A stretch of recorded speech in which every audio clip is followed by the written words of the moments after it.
Hi guys, it's Miss Davenport again, and we are continuing with the cell transport topic. This is just part 2 because I didn't want you to sit through like a 15-minute video. I wanted to be able to break it up. So we do have practice problems. These are more likely the types of questions you're going to see on tests and quizzes than simply what is active transport or what is passive transport. You're more likely to see these types of questions. So 3 things to always keep in mind about cell transport problems is water moves from a high to a low concentration.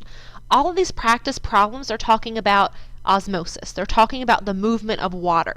We're not focused on where the salt or where the sugar or anything else is going. We're focused on where that water is going because we want to know if the cell is going to grow or shrink as a result. The plasma membrane is semi-permeable for a reason. That means it's not going to let everything through. It's not always an open door welcoming anybody and everybody in there, right? At clubs, they don't want to let just anybody in, okay? They're selective. Okay, so semi-permeable, another word for that is selective. The plasma membrane only lets certain things in and certain things out. If your membrane was just open all the time, think of how often we would be sick. Think of how often things would just go wrong and life would be crazier than it already is. Okay, and water follows salt. Salt draws the water out of things. Things want to be balanced. So if you have a really salty environment, it wants that to be more diluted or balanced. So the water's going to follow that salt wherever it is, whether it's inside the cell or out of the cell. When you want to dilute something, when you want to balance it out, you add water to it. Think about your Kool-Aid, your lemonade, your coffee, whatever. You're going to add water to it to make it less strong. We all know if you pour salt on a slug or another organism that's very moist, that salt, you can literally see that slug kind of shrivel up because that salt's pulling that water out. The slug's environment internally wants its outside environment to be equal as well, so the water's going to leave its cells to try to dilute the salty area. Of course, not really realizing that that's going to ultimately lead to its death and that homeostasis and balance cannot be reached in that way. But water follows salt. Salt draws things out of your cells. So they also tell you to gargle salt water when you're sick. It pulls the fluid out of your cells. They burst, so that makes swelling go down. It also kills any bacteria or viruses that might be in your cells as well. So on to the problems. So you'll see something like this. Okay, giving the following internal and external conditions, what would happen to the following cell? So we have to look at the different parts we're given. This is the inside of the cell. The concentration is 80% water. On the outside of the cell, it's 20% water. So we have to think to ourselves, where's there more, where's there less? We got to find the high, we got to find the low, because water goes from a high to a low concentration, so it can balance things out. So in this situation, this is our high concentration right here inside of the cell. Outside of the cell is our low concentration.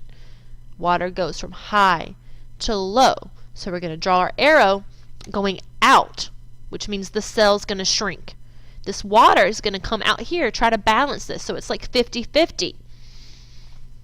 So 30% of that's going to go in there to make it 50-50, to make it balanced, to make it equal. And that's going to make that cell shrink. High to low. If it went this way, then we'd just be dumping more water into the cell and the cell would grow, and then the water on the outside of the cell would not be equal at all. Okay, it's about keeping things equal. Let's try some more. Right, this time we're given NaCl. That's another word for salt or sodium chloride. Sometimes you're given it like this. You're not given it so easy where it gives you the water concentrations. There's 2 ways you can do this. If you wanted to, you could find out the exact concentration of water. You could subtract each of these things from 100, see how much water you have left over, see where the high one, where the low one is, and where it's going. But remember, I gave you a little bit of a cheat. Water follows salt. This water is going to go where there's more salt because it wants to dilute things. So where do we have more salt? We have 5% salt on the inside of the cell and 0.5 on the outside. There's more salt inside the cell, the water's going to follow that. So the water's going to go inside of the cell to try to dilute this out, make it less salty. Where there's more salt, there's less water. So the water's got to go in to balance that out. We're going to try some more practice problems. So if you're still a little bit confused, stay with me. Okay, so extra problems. Okay, this one, pretty easy. You're given the water concentration, 50 on the inside, 50 on the outside. Trick question, is anything going to happen to this cell? No, it's already equal. It's already at homeostasis. It's already balanced. Nothing needs to happen. So the cell's going to stay the same. What about this one? Okay, think about it for a second. Where's the high concentration? Where's the low concentration? Water goes from high to low. Is it going to go inside the cell? Outside of the cell? We know it's not going to stay the same.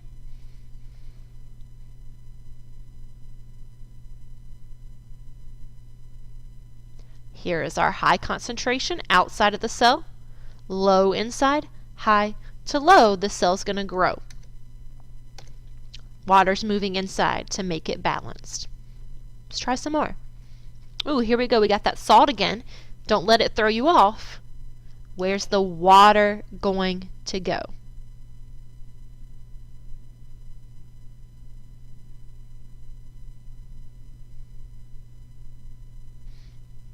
We have 0.1 inside, 1 outside. 1 is bigger than 0.1. There's more salt out here. Water wants to dilute it. So water's going to follow that salt, and the cell's going to shrink. We got one more for you. Oh, actually we don't. That was the last one. If you want any more examples, just feel free to ask any of the biology teachers during class, and we're going to be working on this so that you guys get it, because it just takes practice. It's almost kind of like math in a way, where the more you do it, the more you get it. So hopefully you learned something and you're not completely lost and completely confused.